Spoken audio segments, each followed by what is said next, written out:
Hello, and welcome to Saturday Soundbites. I'm your host, Veronica Sofer, and I'm thrilled to be here with you today to talk about all things visibility strategy. That looks like marketing, advertising, public relations, you name it. And oftentimes we get stuck with some of the technical parts of our messaging. And so today I have a phenomenal guest that's going to talk to us about storytelling and the structure of how to make that work for you and your business. But before we get started, I am going to remind you to hit subscribe if you were listening on the podcast. If you're watching on Facebook or on YouTube, make sure you drop us some comments, and my guest and I will come back and visit with you and answer any questions you might have. So with that, I'm going to go ahead and bring on my amazing guest today. We have Miss Susan Young joining us. Hello, welcome. Hey, Veronica. Thank you for having me. Oh, I'm so excited about this conversation, just because I love storytelling, and I know it's at the basis of everything we do as entrepreneurs in trying to market ourselves and really grow our visibility. So I'm very excited about today's conversation. Same. Yep. So tell us a little bit about yourself. Give us a little background and context into how you became a storytelling expert. Well, here's the story. Okay. So I didn't talk till I was 4 years old. My parents thought that I was deaf. They took me to the doctor, and the doctor said, no, she's not deaf. She just doesn't need to talk. When I was hungry, I would bang on the refrigerator and the food would appear. So I didn't need to use words, but I was very curious. I was a people watcher from, being very young. And so what does a child who doesn't speak till they're 4 years old do? Grows up to major in communication in college. So makes perfect sense to me. Yep. Followed the, found the campus radio station and just was smitten and got involved with news broadcasting and DJing. And when I graduated, I went back to New Jersey, where I was from, and for 10 years worked on the radio as an on-air news anchor and a reporter, telling other people's stories, interviewing everyone from homeless people to presidents, and really understanding the art of storytelling and how to get into the emotion of it and how to tell a fabulous story. So did that for 10 years, and then had a few other jobs, worked in the governor's office of radio and TV for Governor Christie Whitman, and was a PR director for a statewide nonprofit. And then in 2000, the entrepreneurial bug bit and decided to open up my business. So that's 22 years ago. And it started as a PR company because people wanted to know. There was this mystery of how do you get stories? How do you pitch stories? And this was before print radio, this was before technology. And what I did was I managed to grow my business to multiple six figures without technology, without a budget, and without a team. And, people wanted to know, how do I get my story into traditional media, print, radio, and TV? And then, of course, the changing landscape with 24/7 news and all that. So worked with clients from, jewelry store owners, third generation, to corporate, to entrepreneurs and graphic designers and everybody in between, commuter ferry services, and just really love storytelling. But what I realized was that I had lost myself along the way because I was so busy telling everybody else's story that I didn't know what I stood for, because in the day that I was trained as a journalist, it was all tell me about your story, and my opinion didn't matter. Mm-hmm. And so I got lost in values and what I held near and dear to my heart. And so I needed to find my own voice and start to tell my own story. And so it's really been a journey of self-discovery, of unfolding, and professional and personal development these 22 years. And to this day now, just teach people how to share their story, how to talk about themselves in a way that's not pushy or awkward or salesy. Just have these conversations and share these stories on stage and online so that they can get more visibility, more impact, and more clients. Mm-hmm. Oh, I love my it. story, and I'm sticking to it. That's right. Hey, that's a good one. I love it. And I think that's so profound, because I think a lot of us who were trained in the space, we were trained. Our opinion doesn't matter. We're neutral. These are the facts, the who, what, when, both sides of the story. But as an entrepreneur, you really have to change that lens a little bit and really tell the story through the person of who you are and your values, but more importantly, your target audience and how they're going to connect with you. So I think that's really, really cool that you were able to make that transition. So tell us a little bit about your philosophies when it comes to storytelling in this space that you're in now. Yeah, it's been interesting, Veronica, because, so many people believe that they don't have a story to tell. They don't understand really what's newsworthy. Coming from a busy newsroom on the East Coast, New York, New Jersey, and Philly, the most competitive media market in the country. And now people will say, I don't have a story to tell, and I'm like, okay, just give me like 20 minutes with you, and I'm gonna, pull out the story. It's not gonna hurt or anything, but you do have a story. It's typically right under your nose, like I did too, but I just didn't see it. I needed, it was a little bit of therapy, a little bit of soul searching, and all that to really believe that my story was worthwhile and that people needed and wanted to hear it. And so that's what I focus on, and it really comes down to a nice blend of the storytelling that you just mentioned about the news and understanding what's that your opinion and your values matter, but also tying in my NLP training. So it's about the internal story in your mind first, believing that you do have a story to share and shutting down that imposter syndrome, which so many entrepreneurs have. And I've been through that as well. And then believing you've got that story and that it's worthwhile to share, and then going out to share it. So it starts here first. If you don't love your story, they won't either, the media or podcasters. So you really need to love yourself, love your story, and so that you're able to pitch it. Mm-hmm. And how do you start that process? And I ask because I think once people have enough confidence or bravery to launch their business and put their name out there, oftentimes they're like, okay, I did that. That was one hurdle. But now you want me to dig deeper and start telling a story. How does that process even begin for someone who isn't sure that their story is worth telling? Yeah, what I've always learned, and again from 22 years, is that it's always good to learn from people who are 5 to 10 steps ahead of yourself. Yeah. And so it is about either studying on your own, like I did. I learned sales on my own. I didn't go through a corporate training program or anything like that. And I'm talking about listening to cassette tapes of Zig Ziglar, Brian Yeah. Tracy, and all of that back in the day. But really investing in yourself and knowing when you need, a coach or a mentor or, some books or whatever from Amazon, some Audible files to listen to and to learn, so that you can keep up and do that soul searching, to put it all together. Because there are, I teach systems. I have, coaching clients that said, I had no idea that I could do this because I was so like down on myself and using old methods that don't work anymore, when we're here online. And I think that's what COVID really taught us. I've got so many clients that needed to adjust because they're very well educated. They're very smart. They've got all these degrees and credentials and experience, but they didn't know how to package it to be online. And that's, I think, really the first step. No, I think that's great advice. And for someone who is grappling with, the newspaper's dead or radio's dead, how do you help people to see that their online isn't just the only way, that traditional media still brings value? Because I think that's a conversation that a lot of entrepreneurs are unwilling to have. They just assume because they spend all their time in commerce and discussions online that the rest of the world does. And I know for a fact that there's still lots of value in traditional radio, TV, and newspapers. Great point. Yeah. And what I teach folks is that it's a blend of both. It's not either or. It's not online or, TikTok reels or YouTube or whatever. It's really a blend. And the key here is that you want to know where your ideal audience and your ideal person hangs out, whether it's, they might consume YouTube videos versus podcasts, or they might consume written blog posts versus newspaper articles. So you want to know how they consume their information, and you want to meet them where they are.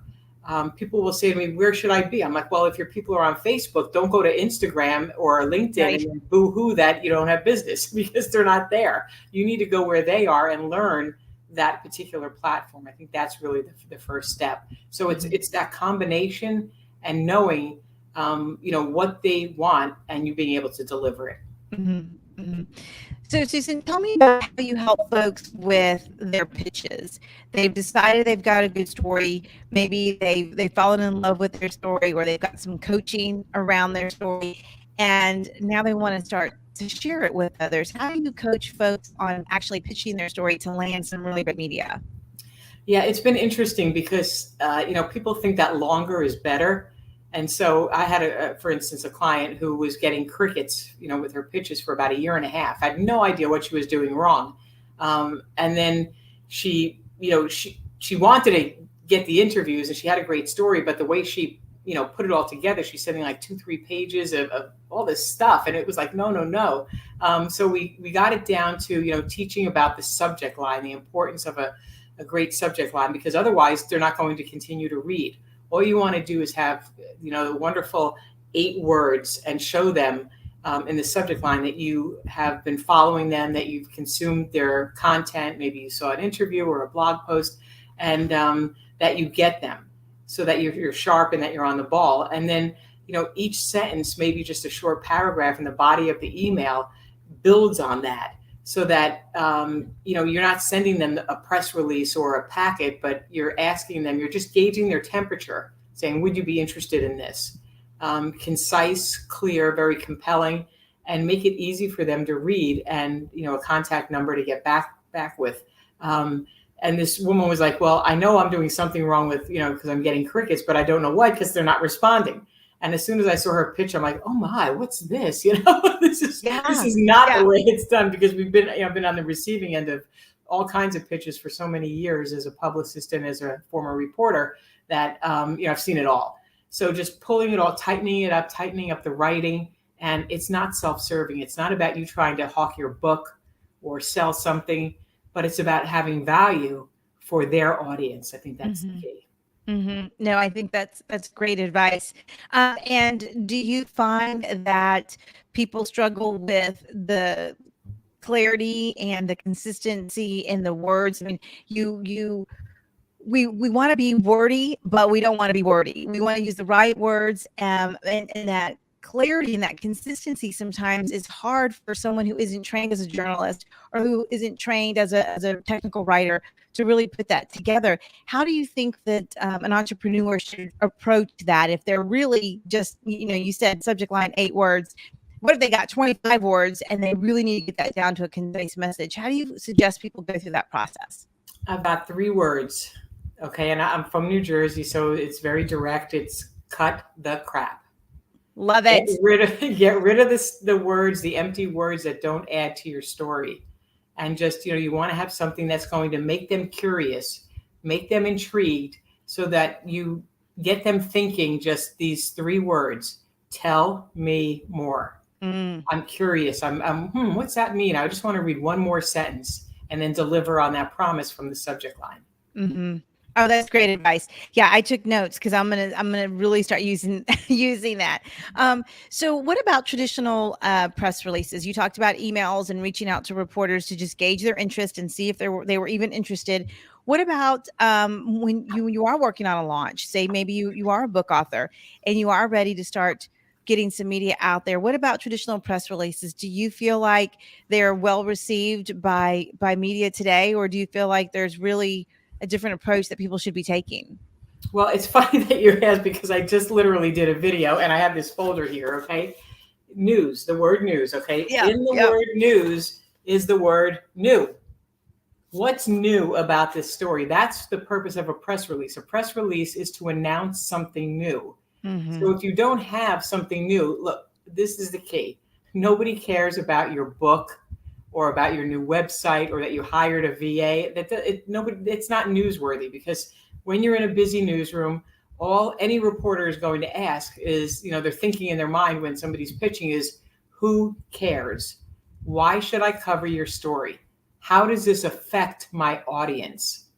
And so they don't care about your book, but if you back into it, and I share a lot of this, in the coaching, obviously it's too much to go into now, but you just pull out one of the nuggets from one of the chapters and offer some value as to, what this is about. And then at the end, put the book in there, but you can just write a post. You can just write, a tip sheet. You can pitch a story on, I've got 5 ways to unclutter your kitchen if you're a professional organizer. And give them some value, because everybody can relate to a cluttered kitchen. But not everybody, nobody cares about your book except, your partner, your family, your neighbor, trying to be polite. Oh, wow. Right. I know it took a lot of time and energy, but who cares? So get to the nuts and bolts of something that's got some meat on it, and then they'll pay attention. Mhm. Oh, that's great advice. I love that. And I actually had a professor use that with us one time too, news, and I was like, as soon as you said it, I was like, "Oh, I have flashbacks." Right. Yep. But it's getting back to basics, right? It's really thinking about what brings value to people and the basics and what people want to learn. So tell us a little bit about how you connect story, the message, your primary message, your storytelling, and everything you're doing with the media. How does that connect to actually attracting clients? Because what I tell folks is advertising is a guaranteed reach. You determine your demographics. There's measures. There's all kinds of things. Marketing is a whole different function, but PR and how you tell your story, it has a different flavor, has a different timeline. And at the end of the day, you want to connect with your dream client. So how do you help people actually do that part? Yeah, it's been interesting over the journey of my entrepreneurial path here, is that what I learned early on was that I could speak and I could write. That's what I knew from being in communications all these years. But what I teach people today is how to get paid speaking gigs and how to speak even for free at the beginning, maybe on a podcast, but on stage too, to share your voice and share your story. Because this is what happens.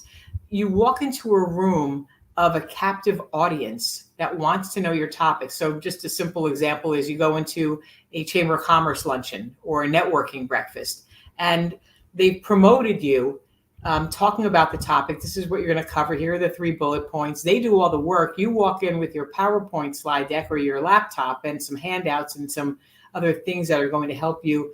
And you structure your talk in such a way that it's going to intrigue people. And again, it comes back to that curiosity statement that you do your presentation for 45 minutes or an hour, whatever the scope of it is. And I would go in and talk about PR because people were so confused back in the day, originally before all the social media was, they're confused about how to reach out to reporters. What's a press release? The things we've been talking about. And so I would talk about that and I would plant the seeds. And it was all I wanted was at the end of the conversation, I'm in front of 50 people for a captive audience. They want to know about PR, and they come up to me, and all they say is, "Tell me more." So we want to make them curious. We want to say, "Can I have your card? What's your website? Can we meet for coffee? Can I give your number to my boss so we can do a Zoom meeting?" These are the kinds of things that are going to move the conversation forward. That's how it works. That's what's worked for me, and that's why. That's what I call the story funnel system. And so it's being able to just simply use your voice, use your story, and pour into your story. Because in the end, Veronica, if you're looking for a lead magnet, you are it. You're looking for a lead magnet, you don't need a webinar or a free ebook. Go look in the mirror. Your introduction, your story, you are it. Nobody's buying a branded logo or these pretty pictures that you spent all money on for your website. They're buying you. Mm-hmm. So share a little bit about you and your story in a way that's going to help them. And that's why I say pour into your story. And that's the story funnel system. Being able to have the right words in the right order at the right time for the right people. That's the gold. Yeah, absolutely. I love it. And that's so true. And people do get really confused and wrapped up in lead magnets, and all the different systems that they purchase from a webinar. But at the end of the day, if you're not investing in your story and in yourself, you're going to lose their interest, because whether you're a service provider or a product provider, it's really about the connection they made with you and how it is you help people do whatever it is you do. Right, exactly. And just real quickly, the oldest part of communication is storytelling. It's what connects us emotionally as human beings. So whether you can tell a story about when we were little kids, 3, 4, 5 years old, our first memories typically are tell me a story, a bedtime story. Maybe it's Donald Duck, maybe it's a Bible story, maybe it's a family story, because stories take us on adventures. They make us curious, and they make us use our imaginations and get creative. And that's what's going to connect us. It's not the search words, the SEO. Right. It's going to be how we connect as human beings. This is thousands of years old, and this is not going out of style anytime soon. It's not a fad. So storytelling is really important in business. Yeah. And I would say even more so now during COVID, we we're trying to find ways, since if we were locked in our homes and weren't visiting with people, we needed to find ways to connect with others outside of our normal space. And I think now more than ever, the ability to quickly connect with another human from across the world is just it's imperative for our growth of ourselves and our business. Yeah, it's interesting. We have all the resources. We have all the technology. You could pop open your laptop or your phone and basically have something, a message go viral. You could reach anybody. But the question I have is, are you being resourceful? Mm. Are you being resourceful? Hmm. Yeah, no, that's a good one to ponder. So, Susan, how can people work with you? Tell us a little bit about your business structure, how you help others. Clearly, you're an expert in your field, and we speak the same love language, which is news. So, so I love that you're using your technical training, your past, and your experience to help others really pour into themselves and their businesses to live out their life's purpose.